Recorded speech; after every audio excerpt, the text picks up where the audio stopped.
Portanto, meus irmãos, tendo ousadia para entrar no santuário pelo sangue de Jesus, pelo novo e vivo caminho que Ele nos abriu por meio do véu, isso é, pela sua carne, e tendo um grande sacerdote sobre a casa de Deus, aproximemo-nos com um coração sincero, em plena certeza de fé, tendo o coração purificado de má consciência e o corpo lavado com água pura.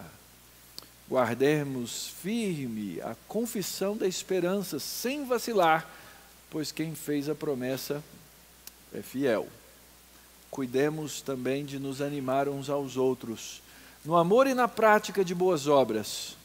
Não deixemos de nos congregar, como é costume de alguns. Pelo contrário, façamos admoestações, ainda mais agora que vocês veem o dia que se aproxima.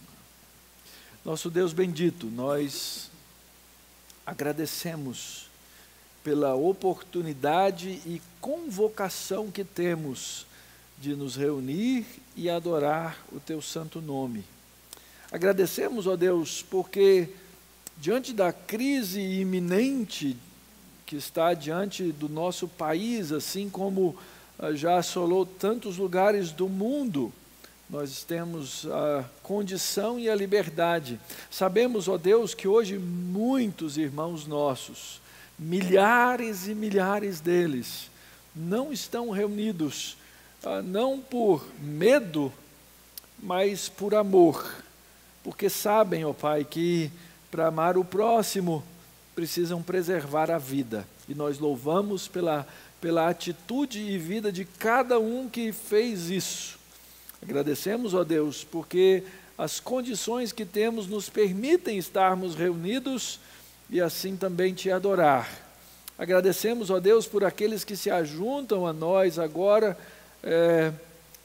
em oração e até mesmo nos louvores que vamos cantar e para ouvirem a exposição da palavra. Que eles sejam, ó Deus, pelo Senhor guardados, consolados, que eles sejam pelo Senhor dirigidos na palavra e que sejam também encontrados como verdadeiros adoradores que Te adoram no Espírito Santo e na verdade que é o Teu Filho Jesus Cristo. Guarda-nos todos, ó Deus, dá-nos alegria de Te louvar, dá-nos, ó Deus, o prazer de Te adorar, e assim, Senhor, mais uma vez entendermos o nosso papel que o Senhor nos deu nesse mundo, que é o papel de adoradores. É a oração que nós fazemos, no nome do Teu Filho amado Jesus, o nosso Redentor. Amém.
Só Deus merece.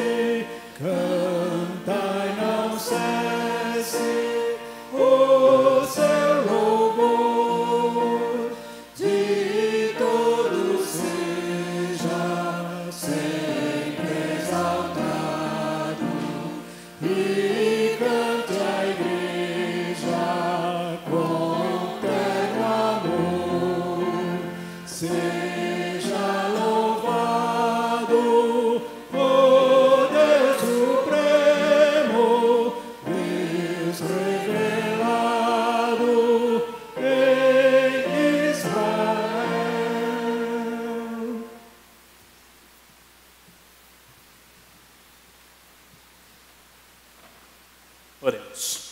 Senhor, nós te louvamos e te adoramos, pois o Senhor é o único digno de receber a nossa adoração. Senhor, hoje nos reunimos como tua igreja para te cultuarmos, para prestarmos ao Senhor louvor e clamarmos ao Senhor que tenha misericórdia do teu povo. Senhor, nós sabemos que estamos diante de um Deus santo, estamos diante de um Deus soberano, magnífico, e por isso clamamos ao Senhor por misericórdia, pois somos indignos, somos pecadores e temos constantemente quebrado a tua palavra. Por isso clamamos ao Senhor por misericórdia, pois sabemos que o Senhor é um Deus amoroso. Como cantamos, o Senhor é um Deus fiel, que mantém e sustenta a sua aliança. Senhor, tenha misericórdia de nós nessa manhã, tenha misericórdia do teu povo, e que possamos voltar os nossos olhos para o Senhor, reconhecendo a tua grandeza, reconhecendo o teu poder e a tua majestade, e reconhecendo que o Senhor é o nosso Deus, em quem podemos nos refugiar, a nossa fortaleza, a nossa rocha na qual podemos descansar. Essa é a oração que o teu povo faz nessa manhã, em nome do teu Filho amado Jesus Cristo. Amém. Os irmãos podem se assentar.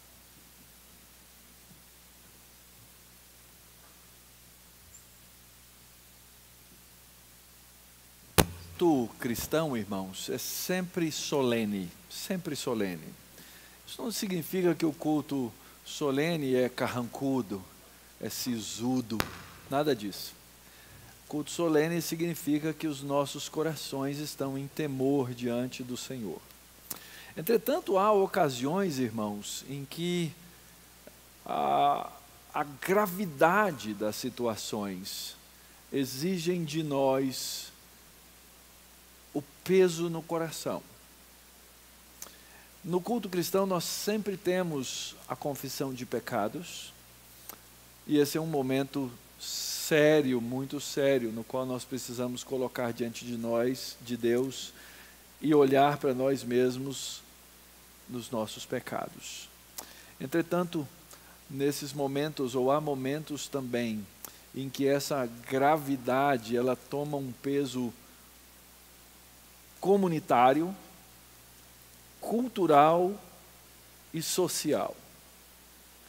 E sem desespero, sem alarmismo, sem pânico, nós precisamos entender a gravidade daquilo que o mundo passa e que para nós agora não parece ainda algo grave, porque nós não fomos diretamente afetados.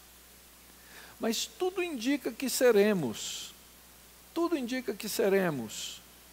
E nós precisamos, como cristãos, dar um excelente testemunho da fé que temos, não agindo como os homens que não têm uma esperança como nós temos, aproveitando o momento para dar a razão da fé que nós temos, aproveitando o tempo para dar o testemunho da salvação que nós recebemos e que nós vamos anunciar aos incrédulos.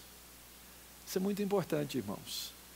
E o Salmo 31, ele fala um pouquinho de um tempo de estresse tremendo que Davi passava. Nós não sabemos as circunstâncias exatas, mas pelo que ele relata, foi um momento de grande dificuldade. Talvez uma guerra, talvez uma traição dentro do reino, nós não sabemos.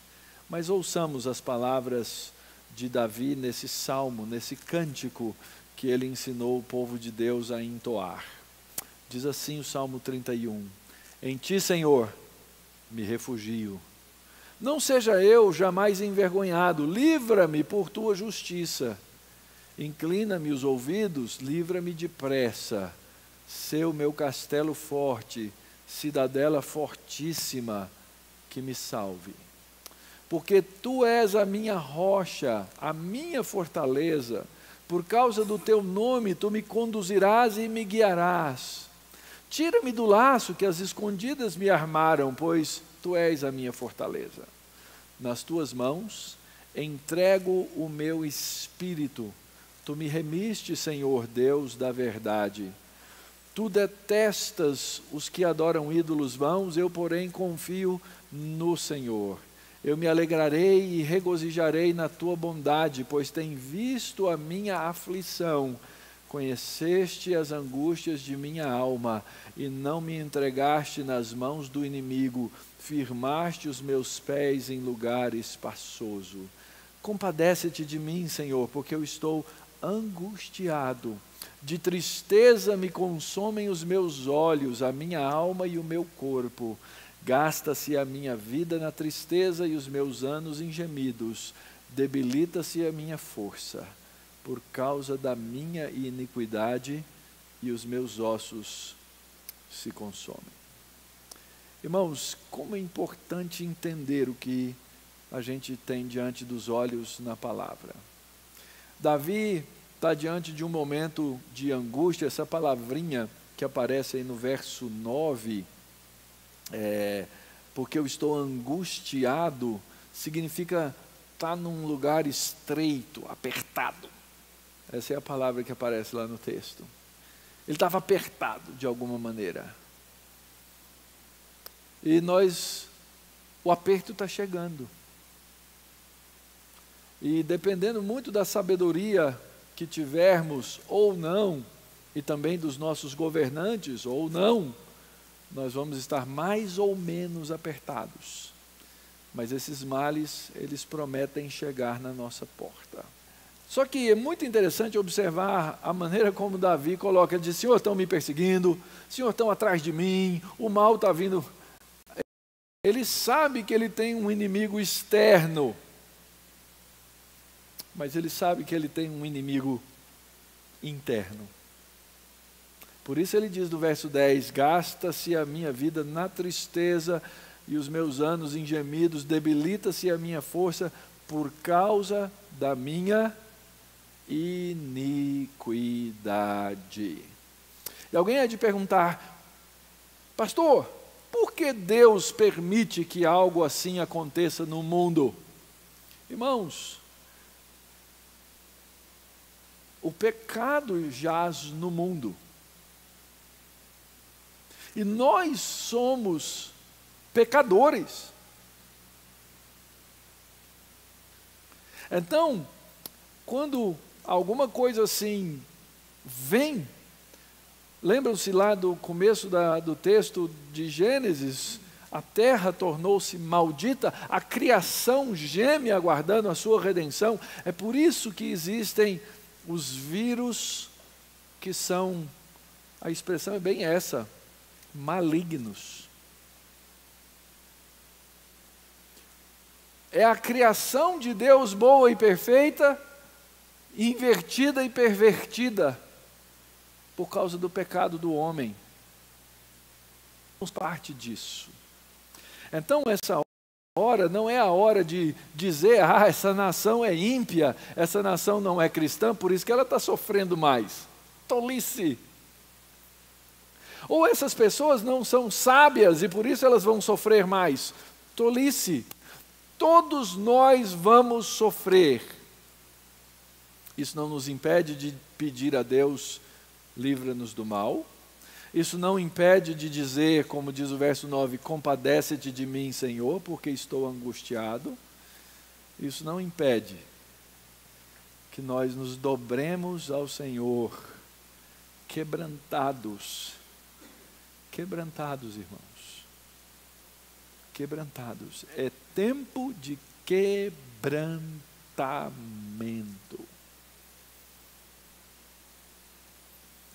E certamente devemos rogar e pedir ao Senhor que Ele nos ensine alguma coisa. E eu quero convocar você, irmão, irmã, querido, a orar nesse momento. A solenidade dele é muito grande, porque nós vamos clamar, em primeiro lugar, a um Deus que é soberano, altíssimo e tremendo. Em segundo lugar, porque nós vamos clamar por um povo, por uma nação e pelo mundo. Você já imaginou isso? Que você pode clamar a Deus pelo mundo? É muito sério. Nós não fizemos isso nunca aqui na igreja. Mas muitas vezes a nossa postura nos fala um pouco do nosso estado ou nos ensina alguma coisa. Se você tiver condição e se você tiver disposição, não é obrigatório para ninguém, e você quiser colocar-se de joelho agora diante do Senhor, orar, nós vamos fazer isso e vamos clamar a Deus nessa oração. Sinta-se à vontade para fazê-lo, mas nós vamos orar ao Senhor agora, clamando pelo Brasil, porque a Escritura nos ensina que somos intercessores, clamando pelo nosso povo e clamando por nós mesmos, para que o Senhor nos livre da angústia. E a solenidade desse momento é grande. Vamos fazer isso diante do Senhor?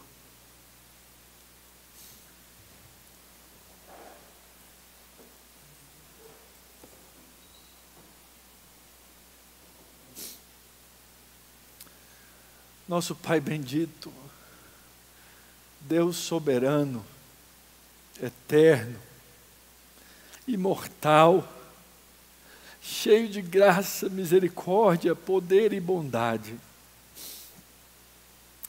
Teu povo se coloca, ó Pai, nessa hora, diante do Senhor, em oração, acreditando, ó Pai, que o Senhor ouve as orações do teu povo, que o Senhor ouve os nossos clamores, que o Senhor ouve a voz daqueles que diante do Senhor levantam o seu clamor e buscam, ó Pai, a Tua graça. E nós entendemos, ó Pai, que esse momento é sério,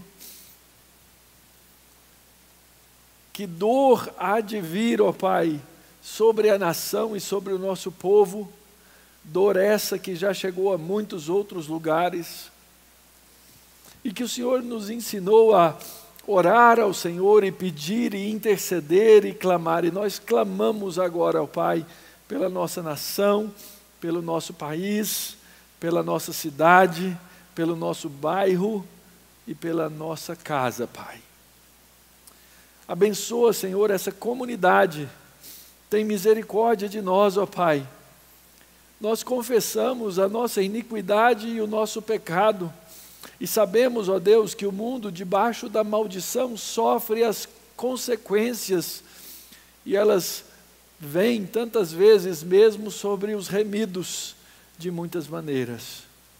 Por isso, ó Pai, rogamos por amor de Jesus Cristo, rogamos, ó Pai, por essa graça infinita que nos sobrevém, que o Senhor se manifeste para nos abençoar, que o Senhor nos dê o consolo pleno e completo desse Santo Espírito do Senhor, que nós sejamos, ó Deus, por Ti guiados, que nós sejamos por Ti, ó Deus, fortalecidos, e que nós sejamos, ó Deus, no meio desse tempo, ser testemunho, evangelizar, falar da Tua palavra, ensinar e manifestar a Tua graça, Pai.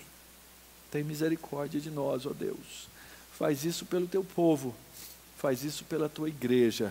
Livra-nos do mal e sustenta-nos na Tua presença, no nome desse Senhor bendito que é Jesus.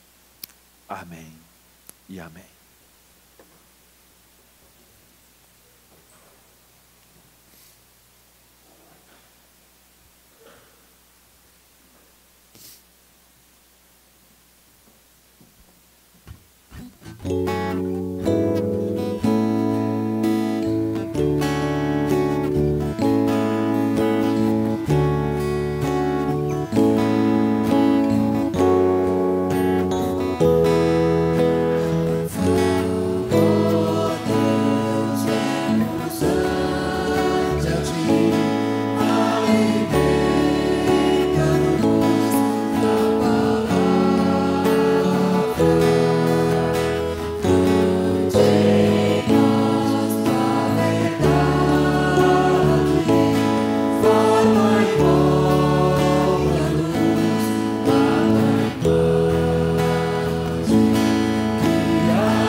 Meus irmãos, nós iremos continuar a exposição de Êxodo, do capítulo 25.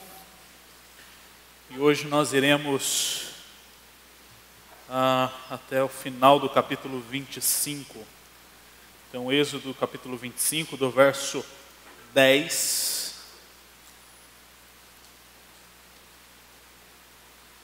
Eu irei ler neste momento até o verso 16. E depois nós iremos continuar a leitura do texto no decorrer da mensagem. Então, Êxodo capítulo 25, de 10 a 16. A palavra do Senhor nos diz assim: Também farão uma arca de madeira de acácia, de 1,10 m de comprimento, 66 centímetros de largura e 66 centímetros de altura.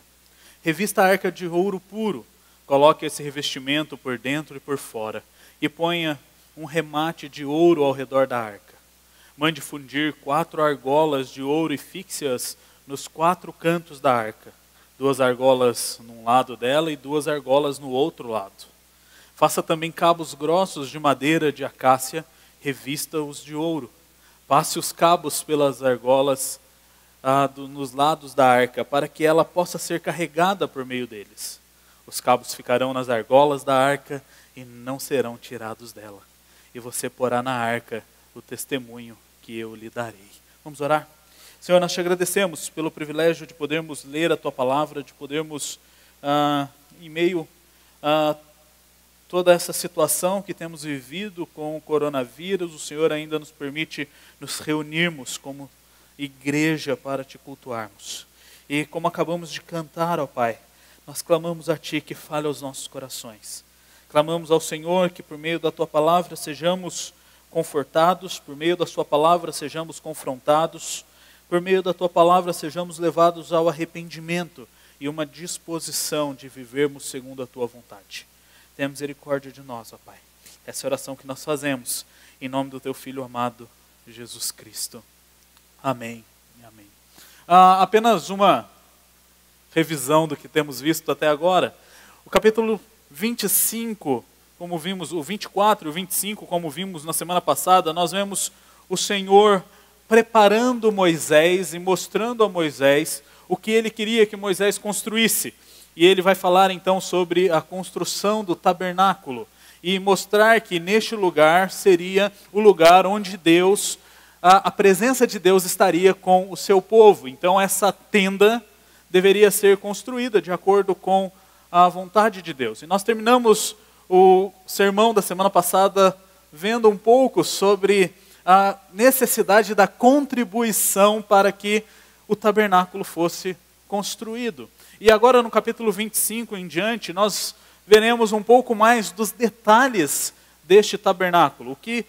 O que estaria dentro deste tabernáculo, como este tabernáculo seria construído, quais seriam as suas dimensões, quais seriam os materiais usados para a construção deste lugar onde a presença do Senhor estaria. E talvez ao lermos esse texto de Êxodo, e provavelmente algumas vezes na minha vida eu passei por ele e fiquei assim, só dado técnico, né? Se eu fosse um engenheiro, talvez faria um sentido. Se eu fosse um arquiteto, talvez. Mas só descrição de objetos, descrição de comprimento, de largura, de altura. O que isso tem a ver conosco? Como que nós podemos relacionar essas verdades e a descrição dos objetos do tabernáculo e da construção do próprio tabernáculo conosco, com a nossa vida, com o dia de hoje, com a situação em que enfrentamos no nosso país? Ao olharmos para o tabernáculo, nós vemos que o tabernáculo ele representa algo muito maior do que simplesmente uma estrutura física, terrena e material. Quando nós olhamos para a descrição do tabernáculo, nós vemos que todos os objetos ali, eles vão de uma forma ou de outra apontar para Cristo Jesus, e eles vão apontar para um Deus que é presente no meio do seu povo, e se faz presente por meio da sua ação na vida do seu povo. E nós precisamos compreender essa verdade que vai nortear o que nós iremos estudar nessa manhã. O Senhor que nós servimos o Deus que nós cultuamos, o Deus que nós adoramos, é um Deus presente. E Ele manifesta a sua presença no nosso meio. E por meio da sua presença nós somos abençoados, por meio da sua presença nós somos edificados. E nós somos conduzidos a fazermos a sua vontade. Então aqui, o texto que nós acabamos de ler, nós vemos o primeiro objeto sendo descrito. E aqui nós precisamos entender, e nós vamos ver logo no final do capítulo, que o Senhor Ele mostra para Moisés. Então semana passada o reverendo Mauro disse que provavelmente ele estava mostrando uma maquete em 3D para Moisés, e Moisés estava vendo os mínimos detalhes da construção do tabernáculo e como deveria ser feito. E o nosso texto, ele começa descrevendo os objetos de dentro para fora. Então ele vai começar com o objeto que fica no Santo dos Santos, onde o sumo sacerdote deveria entrar uma vez ao ano. Depois ele vai para o lugar santo. Ele vai para o Santíssimo Lugar, depois ele vem para o Santos dos Santos, e depois ele vai descrever a área do tabernáculo. E aqui nós vamos ter um tour guiado nos próximos sermões sobre o tabernáculo do Senhor e como este tabernáculo aponta para Deus, e revela este Deus presente, e como este tabernáculo aponta para Cristo, o nosso Redentor. Então, quando nós vimos nos primeiros versos que lemos, do 10 ao 16, nós vemos Deus descrevendo para Moisés o item mais precioso daquele tabernáculo, a construção da Arca da Aliança. Mas o nosso texto ele continua, verso 17 até o verso de número 22, ele diz assim: faça também um propiciatório de ouro puro e de 1,10 m de comprimento e 66 centímetros de largura. Faça 2 querubins de ouro batido nas duas extremidades do propiciatório. Um querubim deve ficar numa extremidade e o outro na outra extremidade. Faça os querubins nas duas extremidades de modo que formem uma só peça com o propiciatório. Os querubins estenderão as asas por cima, cobrindo com elas o propiciatório. Eles estarão de frente um para o outro, olhando para o propiciatório. Ponha o propiciatório em cima da arca e dentro dela coloque o testemunho que eu lhe darei.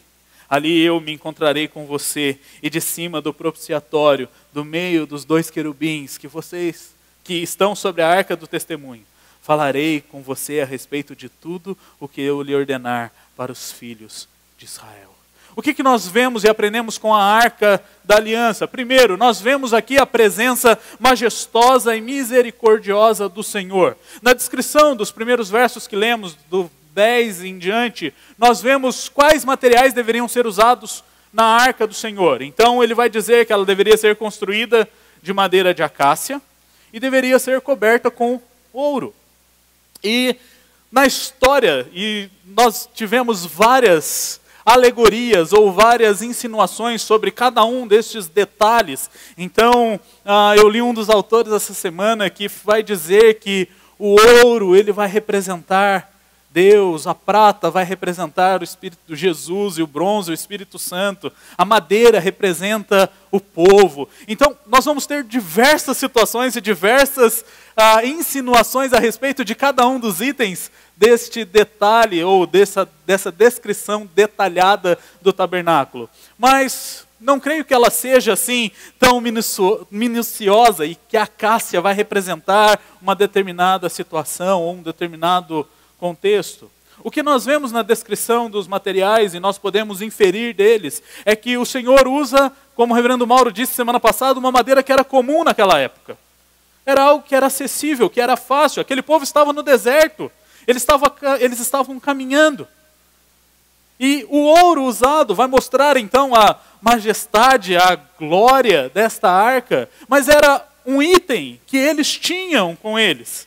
E nós vimos que eles saíram do Egito carregando muitas riquezas, então eram materiais fáceis de serem encontrados. E nós vemos que essa arca também não era algo tão suntuoso, não era algo tão grande, mas os seus detalhes nos impressionam, porque era algo tão sagrado, algo que deveria ser tão cuidado. Que o Senhor, ao mandar construir a arca, Ele manda colocar as argolas nas laterais da arca, e Ele manda fixar então ali esta corda ou um bastão para carregar essa arca. Porque não poderia se tocar na arca. A arca simbolizava a presença do Senhor no meio do seu povo. E nós já tivemos alguns eventos, né, no Antigo Testamento que são registrados, que mostram o quão danoso é tocar na arca.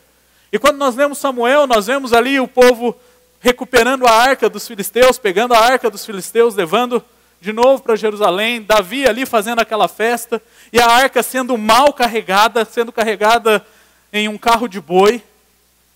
Ela então escapa, e Uzá vai tentar segurar aquela arca, e o que acontece com ele? Ele morre. Essa arca simbolizava a presença do Senhor no meio do seu povo. Por isso Deus é tão minucioso com os detalhes, por isso Deus quer descrever tão bem como deve ser construída, e em Levíticos nós vamos ver como ela deve ser carregada, como os sacerdotes devem se portar diante da arca do Senhor. E ela ficava em um lugar que só o sumo sacerdote tinha acesso. E ele tinha todo um ritual de preparação para entrar na arca, para entrar no lugar onde estava a arca do Senhor. E muitas vezes nós podemos olhar para esse texto e ver que nós perdemos a noção do que é estar diante da presença do Senhor. Hoje nós não temos, atrás dessa cortina preta de veludo, uma arca ali escondida. Não tem, fiquem tranquilos. Eu e o reverendo Mauro não vamos ali uma vez por ano ali naquela arca fazer todo o ritual de aspergir sangue e tudo mais. Mas sabe o que acontece quando Cristo entrega a sua vida na cruz? O véu que separava, ele se rasga de cima a baixo. E a presença do Senhor, então, ela não está naquela arca. Porque essa arca sumiu. Nós não temos notícia dessa arca. Indiana Jones até tentou procurá-la para evitar maiores problemas, né? Mas nós não temos acesso a ela. Mas nós estamos constantemente na presença do Senhor. E como que nós nos comportamos? Que zelo tomamos diante do Senhor? Como nós lidamos com essa realidade que o Senhor é o Deus presente, e Ele é o Deus presente 24 horas na nossa vida? Quando nós estamos sozinhos, na frente do nosso computador, ou quando nós estamos sozinhos na nossa empresa ali, com algumas possibilidades de desagradar ao Senhor. Como que nós nos portamos? A arca era um sinal visível da presença do Senhor, mas Cristo é um sinal visível de que o Senhor está presente o tempo todo conosco. E que zelo temos tido, como temos nos portado diante do Senhor. Logo em seguida, a ordem da construção deste lugar, deste móvel, o Senhor então manda Moisés construir uma tampa para esta arca. E é o propiciatório, e eu ensaiei a semana toda, irmãos. Eu estou falando propiciatório em voz alta a semana toda para sair propiciatório aqui. Então, uma hora vai dar ruim, mas está saindo propiciatório. Então, quando a gente olha o propiciatório ele é uma tampa para a arca do Senhor. Mas ele não é simplesmente uma tampa qualquer. Ele é um lugar onde seria feito a aspersão do sangue para a expiação dos pecados do povo. Então esse propiciatório, ele é traduzido em várias versões da Bíblia como um assento de misericórdia. Porque ali o Senhor exerceria misericórdia para com o seu povo. Então o sumo sacerdote, ele deveria entrar neste local, diante da arca, pegar o sangue daquele animal que seria sacrificado em favor dos pecados do povo, e ele deveria aspergir o sangue deste animal sob o propiciatório. Porque dentro da arca estaria as tábuas da lei. estariam os mandamentos do Senhor.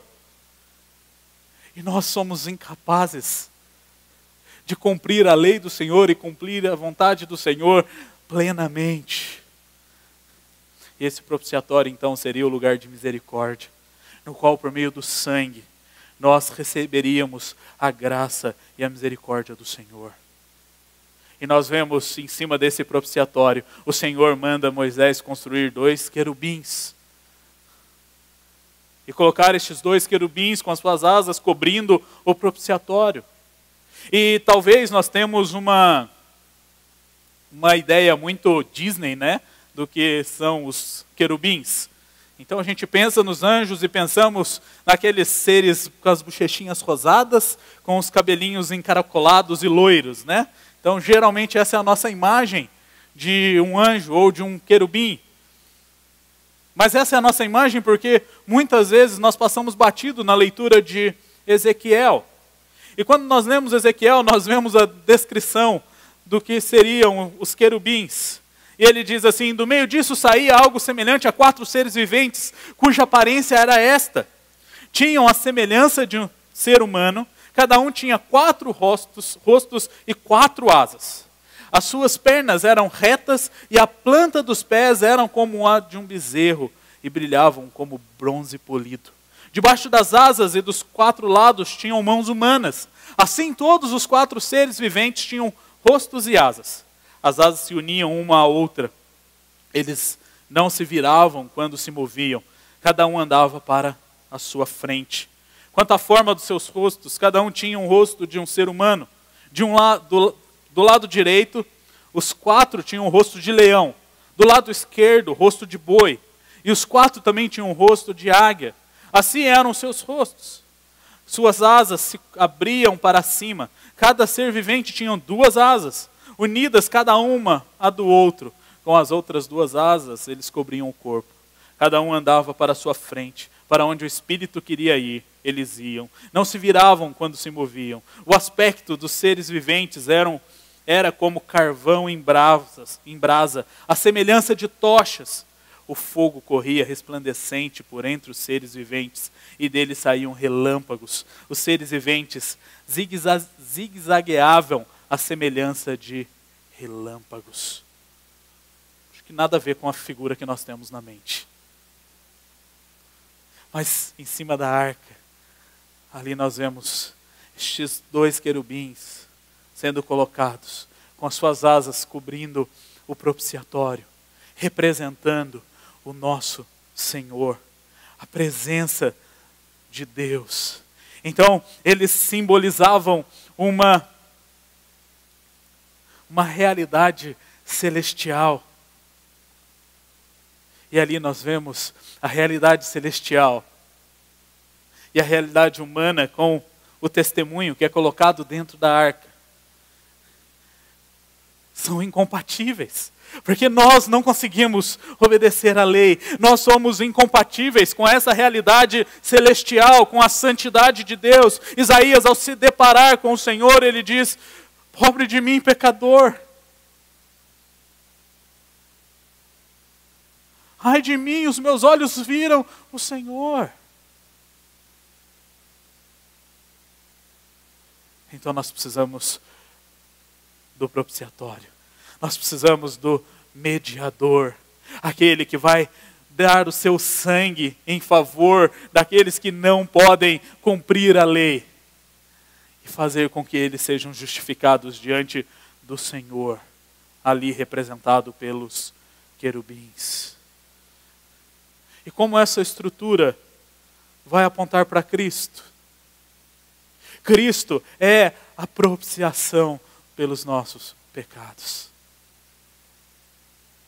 Cristo faz este papel de interceder junto a Deus. Ele derrama o seu sangue por nós, pecadores, incapazes de cumprir a lei do Senhor. Nós dependemos plenamente do Senhor Jesus Cristo. Nós dependemos plenamente do seu sangue. Nós não precisamos mais desse ritual. Nós não precisamos mais da arca, porque nós temos Cristo. E Cristo derrama o seu sangue para expiar os nossos pecados. o sangue de Cristo é derramado para aplacar a ira de Deus. Então esta é a arca do Senhor, a arca da aliança.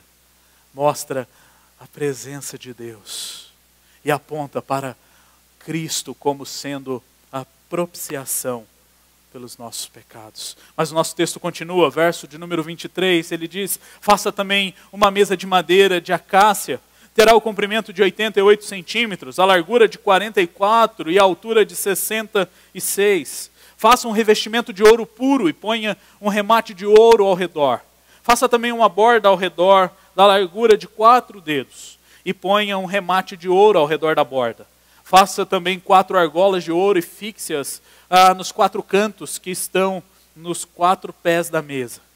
As argolas devem estar perto da borda, como lugares para os cabos, para que se possa carregar a mesa. Faça estes cabos de madeira, de acácia e revista-os de ouro, para que a mesa possa ser carregada por meio deles. Faça também os seus pratos, os seus recipientes para incenso, as suas jarras e as suas taças em que serão oferecidas as libações. Faça tudo isso de ouro puro. Ponha sobre a mesa os pães da proposição diante de mim perpetuamente. Essa mesa ela vai ser descrita e ela é conhecida no Novo Testamento e é chamada como a mesa, como é descrito aqui no texto que nós acabamos de ler. Mas quando nós lemos Número, capítulo 4, verso 7, Moisés vai chamar de a mesa da presença.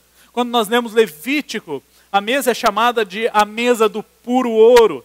Quando nós lemos Crônicas, nós vemos essa mesa sendo chamada de a mesa da cerimônia, do cerimonial de limpeza. Mas quando lemos primeiro aos Reis, no capítulo 7, verso 48, essa mesa ela é chamada da mesa de ouro, na qual estão presentes o pão da presença. E talvez essa seja a melhor descrição. Talvez essa seja a melhor descrição desta mesa que nós acabamos de ler, como ela deveria ser construída. Ela era uma mesa para os pães. E nós vamos ver melhor sobre os pães quando nós lermos Levítico, que nós vemos que esses pães eles deveriam ser preparados da flor da farinha, sem fermento. E deveriam ser colocados diante dessa mesa, em cima dessa mesa, 12 pães, que representariam cada uma das tribos de Israel. E talvez nós podemos olhar para essa descrição e desse móvel e pensarmos, para que uma mesa? Nós já saímos do Santíssimo Lugar, agora nós estamos no Santo dos Santos. Ainda continua sendo o tabernáculo. Uma mesa que não era uma mesa grande, era uma mesa pequena. Para que essa mesa serviria? Quando nós olhamos para o Antigo Testamento e nós vemos o Senhor lidando com o seu povo, nós vemos que a mesa, ela sempre está presente. Porque a mesa é um lugar, o meu som está bem baixo, eu não estou me ouvindo. A mesa é o lugar no qual o Senhor tem comunhão. Essa é uma mesa simples, feita com materiais que eles tinham, não era algo exorbitante,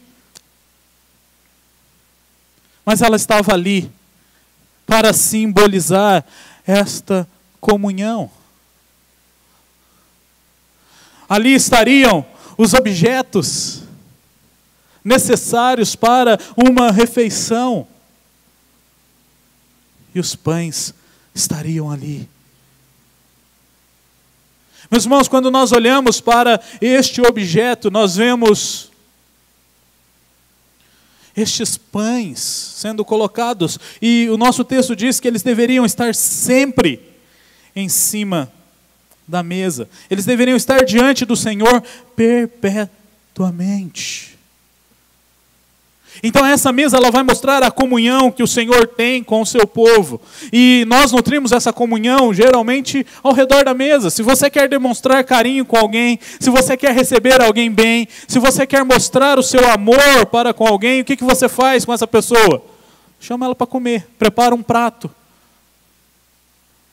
Aqui na igreja nós temos, espero que ele esteja ouvindo pela internet, né? O Washington, que ele faz isso muito bem. Então, vive com a casa cheia ao redor da mesa. E quando nós entramos na casa do Washington, há uma diferença das demais casas. Geralmente, se você entrar na sua casa, você vai... Qual é o primeiro cômodo da sua casa? Geralmente é a sala.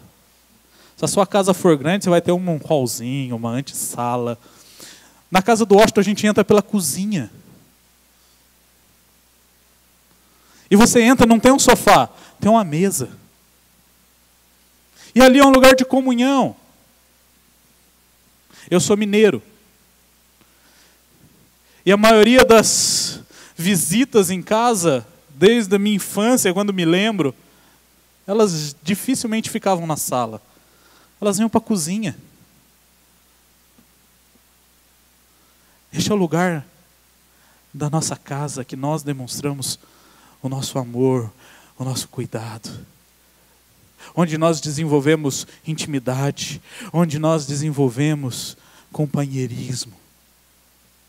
O Senhor manda construir uma mesa para que Ele tenha esta comunhão com o seu povo. Os alimentos estariam ali perpetuamente, mostrando que o Deus que nós servimos, por meio da sua presença, Ele provê. E estes pães mostram a providência do Senhor. Estes pães mostram que o Senhor é quem sustenta o seu povo. O Senhor é o Deus providente. E quando nós olhamos para a Escritura, nós vemos o nosso Senhor Jesus Cristo em Mateus nos ensinando a pedir o nosso pão diário. E essa é a oração que todos nós decoramos e memorizamos e muitas vezes recitamos. Mas ela muitas vezes vai da boca para fora e nós não nos concentramos naquilo que estamos lendo ou falando. Mas nós pedimos: o pão nosso de cada dia, dá-nos hoje. O Senhor é quem provê o alimento. O Senhor é quem supre a nossa necessidade. Antes da oração do Pai Nosso, o Senhor já estava ensinando ali os seus discípulos e aqueles que estavam ouvindo sobre como o Senhor dá o alimento aos seus filhos. E lá em Mateus capítulo 6, ele vai usar exatamente a ilustração das aves do céu. Elas não trabalham, não fiam, não guardam em celeiros. Contudo, o Senhor, vosso Pai Celeste, sustenta cada uma delas. Você já viu algum passarinho voando, preocupado com o alimento? Talvez você não saiba, porque você não parou para perguntar, né? Você já viu algum passarinho no trânsito, atrasado para bater o ponto no seu trabalho, porque ele precisa comer no final do mês? Isso eu tenho certeza que você não viu. O Senhor é quem os sustenta. E nós somos confrontados com a realidade de que o Senhor é o nosso Pai Celeste. E se Ele sustenta os animais que não precisam dessas coisas, quanto mais a nós. E o Senhor conclui dizendo: buscai em primeiro lugar o reino de Deus e a sua justiça, e as demais coisas vos serão acrescentadas. Quando nós olhamos para o estabelecimento da mesa dentro do tabernáculo, a disposição do Senhor de prover para o seu povo, de nutrir comunhão com o seu povo, nós devemos ser confrontados com a realidade de que o Senhor é quem nos sustenta. fisicamente, mas não só fisicamente. O Senhor nos sustenta espiritualmente. Jesus, Ele é descrito como sendo o pão da vida.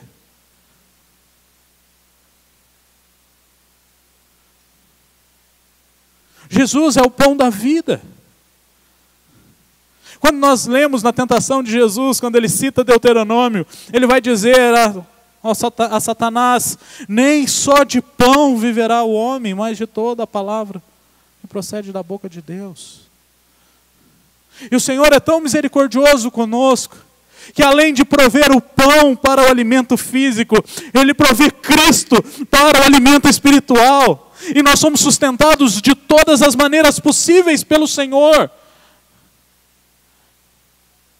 O nosso Deus é um Deus presente. E Ele conhece todas as nossas necessidades, sejam físicas ou espirituais. E Ele provê.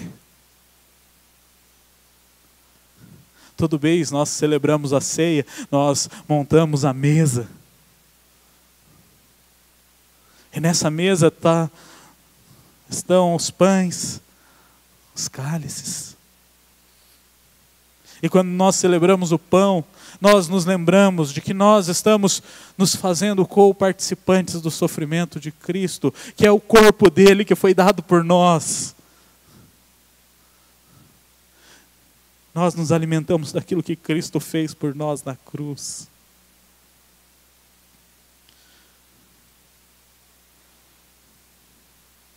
Como você tem se portado diante da mesa do Senhor? Como você tem se portado diante da provisão do Senhor?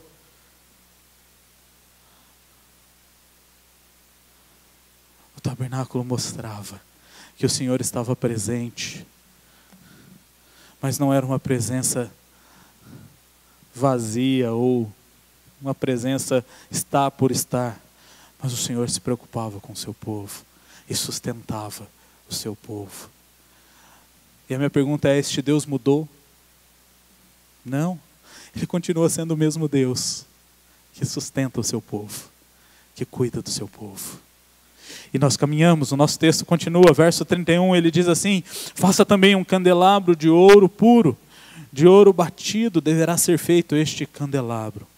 O seu pedestal e a sua haste, os seus cálices, as suas maçanetas, as suas flores formarão com ele uma só peça. 6 hastes sairão dos lados do candelabro, 3 de um lado e 3 do outro.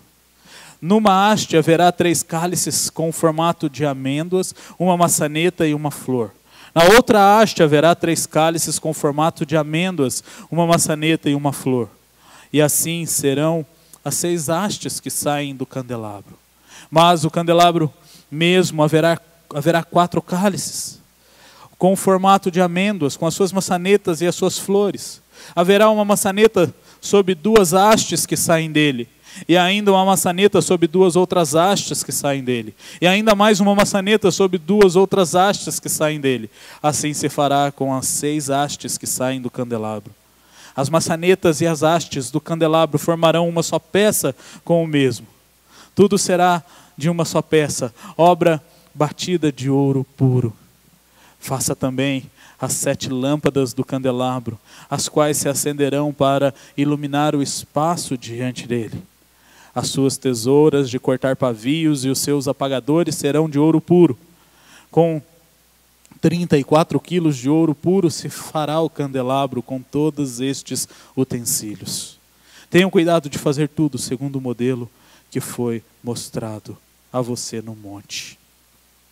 Aqui nós vemos um terceiro item.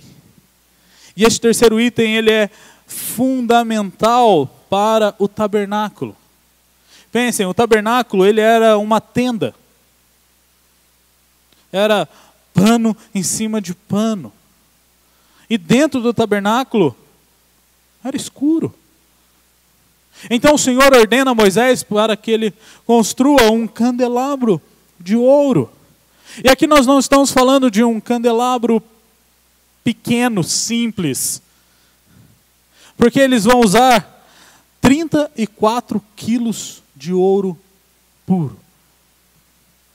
Imagina aqui se nós fizéssemos hoje não é um dia muito bom, né? Mas fizéssemos uma coleta dos ouros que você tem. Seus anéis, brincos, correntes. Não tem nada, né, Peter? Ixi, Peter, vai ter que falar, a contribuição para o candelabro. Não daria nem meio quilo, creio eu. Muito animado? Pensem. Eles precisavam de 34 quilos de ouro puro. Eles tinham. Eles saíram com toda essa riqueza do Egito. E o Senhor deu essa ordem porque eles tinham. Eles podiam construir. Tanto que nós vamos ver que eles depois até usam ouro para construir até bezerro, né? Eles tinham ouro. E era algo grande. Então era uma haste com 7 hastes do lado. E basicamente eu creio que não vai exprimir todo a descrição, mas o menorá, que é usado até hoje pelos judeus, ele vai simbolizar uma haste no meio e 3 hastes saindo de cada um dos lados. Ele vai representar este candelabro de ouro. E a função dele, a primeira função dele, é de iluminar. Aquele candelabro era usado para iluminar o tabernáculo. Para que o sacerdote pudesse ver onde ele estava, o que ele estava fazendo, como ele estava fazendo. Essa era a função. E quando nós olhamos para o candelabro, nós vemos que o Deus que nós servimos, ele se torna presente através da luz, e a luz vai ser um tema na Escritura que vai apontar para o Senhor. E nós vemos constantemente esta dualidade entre luz e trevas. E o Senhor então manda construir este candelabro para que o seu tabernáculo fosse iluminado. Quando nós olhamos para o relacionamento de Deus para com o seu povo, nós vemos o Senhor mostrando a importância deste candelabro. Porque nós vivemos em trevas. Nós vivemos em meio ao pecado. E quando nós olhamos para o Novo Testamento, a simbologia do candelabro é exatamente essa, que nós somos então luz em meio às trevas. Mas não só isso. O candelabro de ouro, ele vai representar também vida.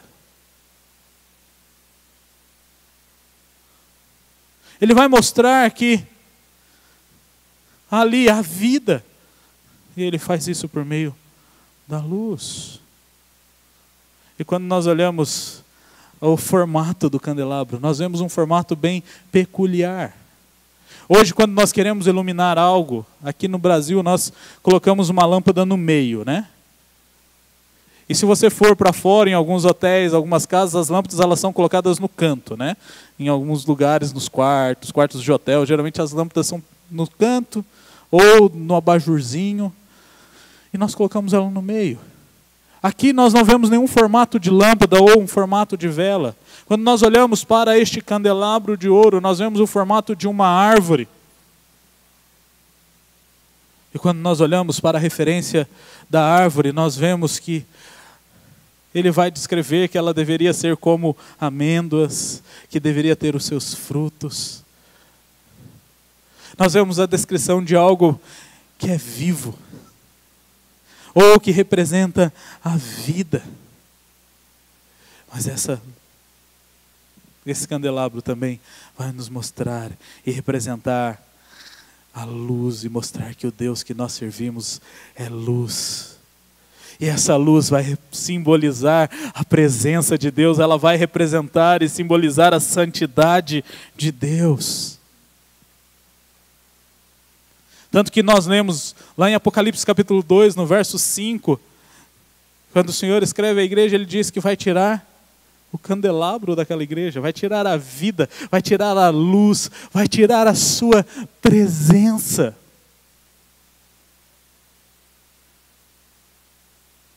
O Senhor se preocupa com cada detalhe.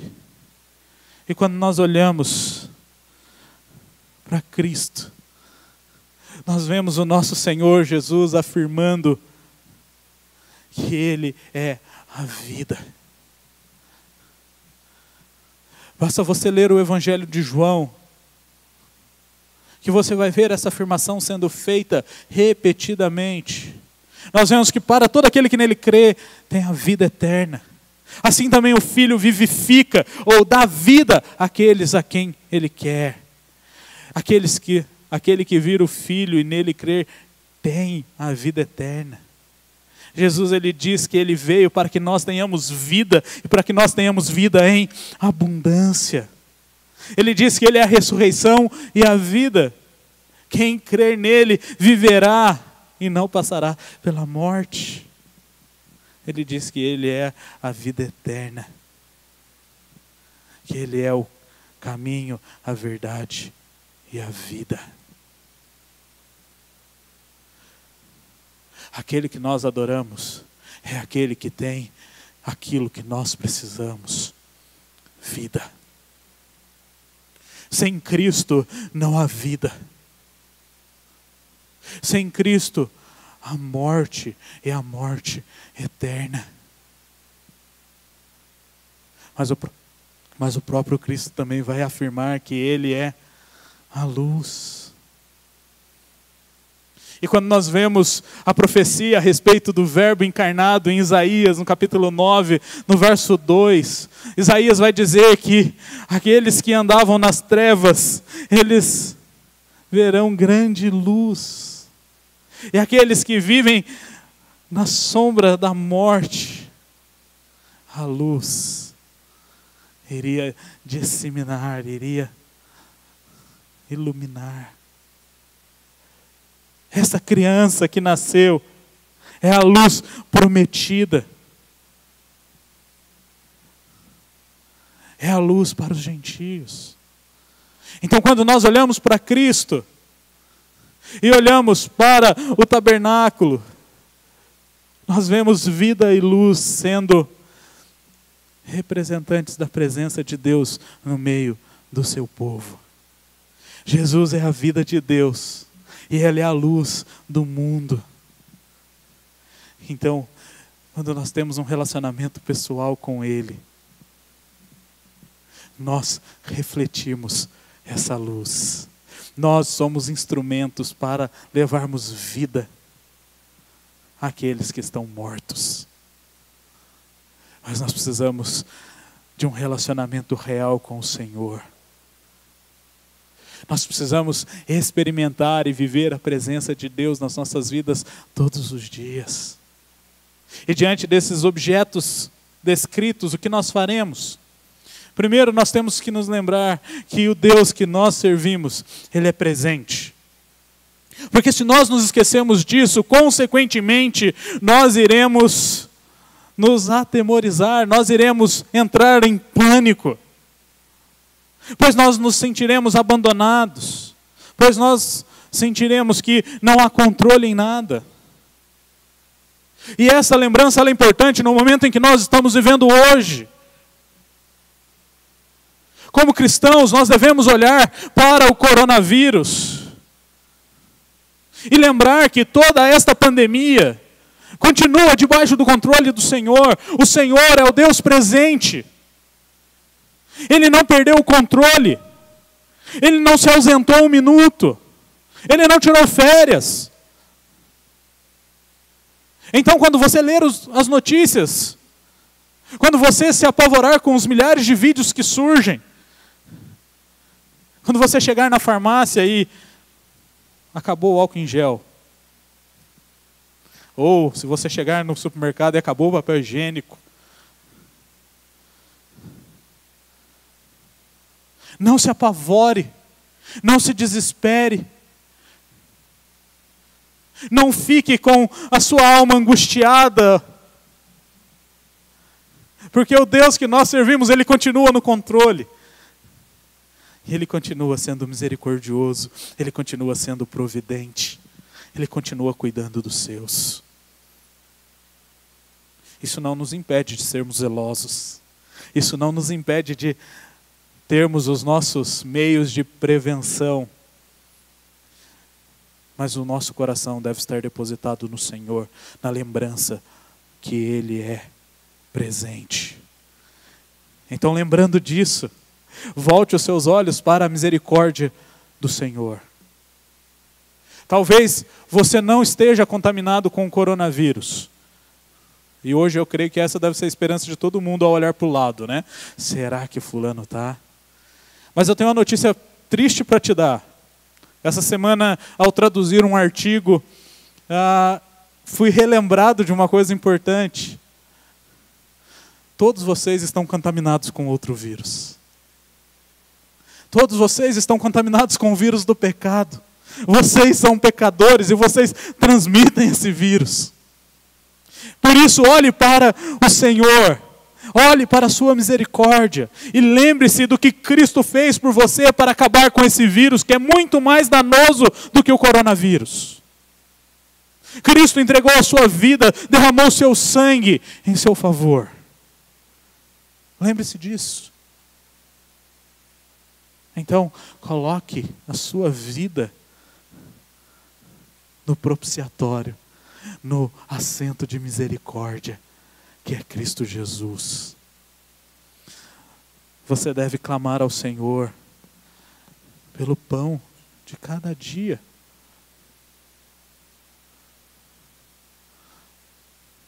E ao olharmos para o supermercado, talvez nos apavoremos, né?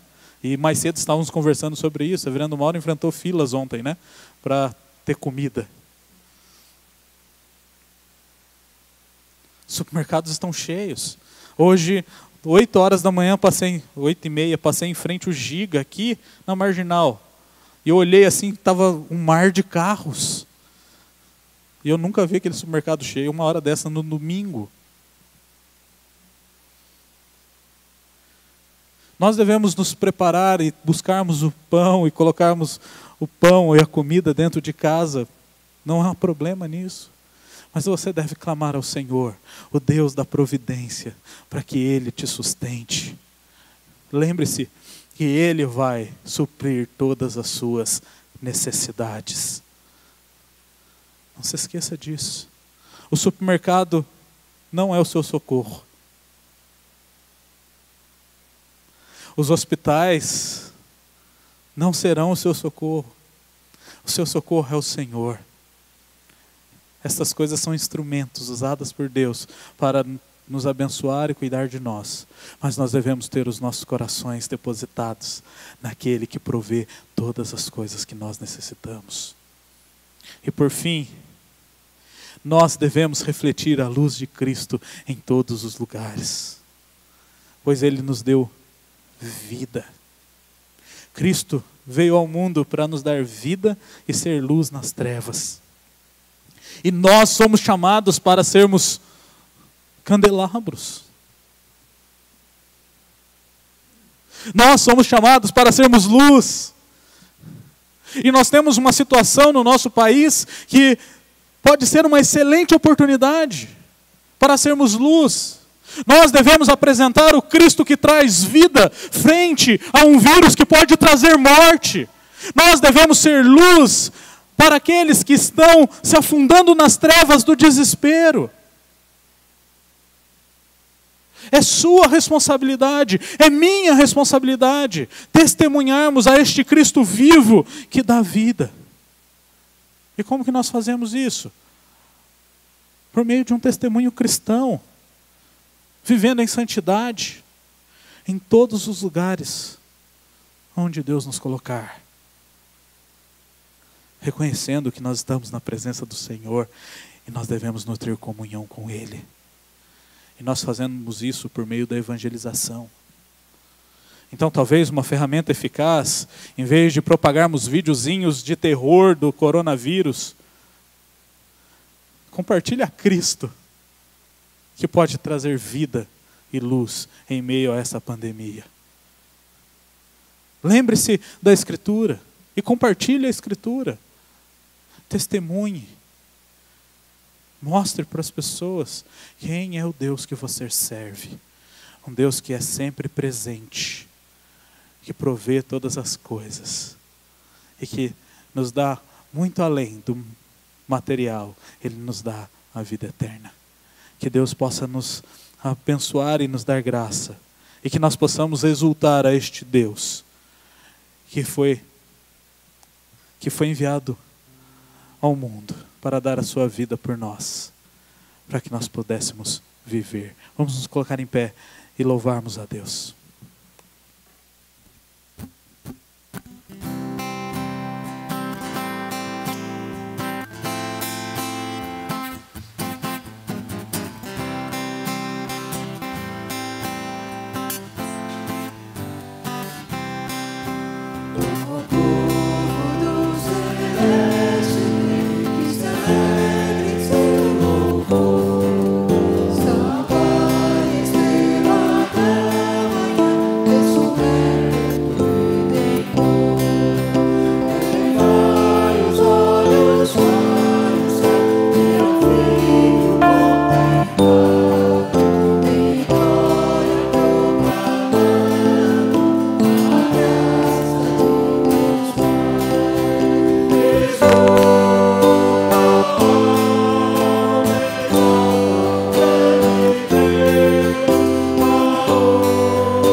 Pai bendito, somos o teu povo. A igreja que o Senhor chamou na terra, nessa geração, nesse dia, nessa cidade e nesse lugar, para adorar o teu santo nome. E nós te bendizemos, ó Pai, porque sabemos que somos um povo indigno, que nascemos em pecado, que crescemos no pecado, que vivemos no pecado, mas o sangue do teu Filho derramado sobre o propiciatório da graça trouxe-nos salvação. E nós reconhecemos, ó Pai, o privilégio que o Senhor nos dá de sermos remidos e salvos para no mundo manifestar a luz do teu Filho Jesus Cristo. Obrigado, Pai.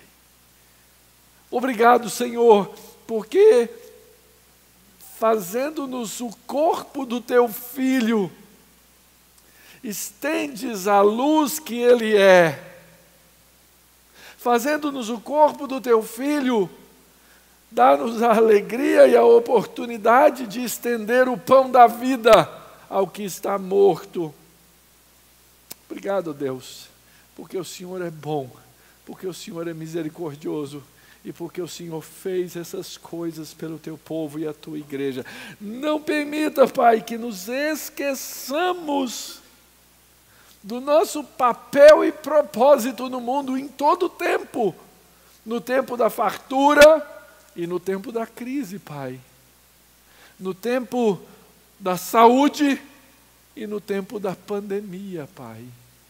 Tem misericórdia, mais uma vez clamamos, por amor de Jesus, nos ensina a fazer aquilo que precisamos fazer e nos dá, Pai, a coragem de fazê-lo em Cristo. Que haja o Espírito Santo que nos dá destemor do mundo e temor do teu nome, que nos dá ousadia no nome de Jesus Cristo e que nos dá moderação no nome desse mesmo Senhor. Pai, nos ensina nessa hora a sermos evangelizadores. Essa é uma oportunidade que o Senhor nos abre diante dos olhos e das mãos. Que nós sejamos o testemunho vivo do teu Filho àqueles que padecem e sofrem. E se nós mesmos padecermos e sofrermos, sejamos esse testemunho, Pai. Usa de misericórdia, Pai. Nós rogamos, então, pela nossa nação, rogamos pelos nossos governantes, dá-lhes, ó Deus, a coragem de fazer o certo, de fazer o bom, de cumprir a verdade, de executar a justiça e não ficarem preocupados consigo mesmos, que nós tenhamos líderes de verdade. Dá, Senhor, que as estruturas tão capengas que nós temos no nosso país sirvam ao povo, sirvam ao que sofre, sirvam ao que vai ter dor. Nós rogamos, ó Deus, pelos países que já têm grande sofrimento, pessoas morrendo, pessoas, ó Deus, sofrendo, que o Senhor use de misericórdia, Pai, sobre eles. Nós rogamos, ó Pai, pelos nossos missionários, de maneira especial pelo pastor Henrique e sua casa. Cobre-os, ó Deus, da tua misericórdia e da tua bondade, que eles sejam, ó Deus, sustentados por ti e sustentados por nós, por meio da generosidade, Pai. Ensina-nos a ser generosos por amor do teu nome. Guarda-nos, ó Deus, na tua presença. Abençoa os nossos irmãos que estão enfermos, que o Senhor os sare. Abençoa, ó Pai, aqueles que estão preocupados e temerosos, que o Senhor os conforte. Abençoe os crentes ao redor do mundo que nesse dia não têm a oportunidade de estar reunidos como nós temos aqui, Pai. Que eles sejam abençoados pela tua palavra, debaixo da tua graça. É a oração que faz o teu povo, a oração que faz a tua igreja, no nome de Jesus. Amém. E a vós outros que não erais povo, mas agora sois povo de Deus, que não tinhas alcançado misericórdia, mas agora alcançastes misericórdia. Que o Senhor vos abençoe e vos guarde. Que o Senhor faça resplandecer o rosto sobre vós, que o Senhor tenha misericórdia de vós, e que sobre vós o Senhor levante o seu rosto e vos dê a paz. No amor de Deus o Pai, na graça de Jesus o Filho, e na comunhão doce do Espírito Santo, hoje e sempre. Amém. Sentemos, queridos.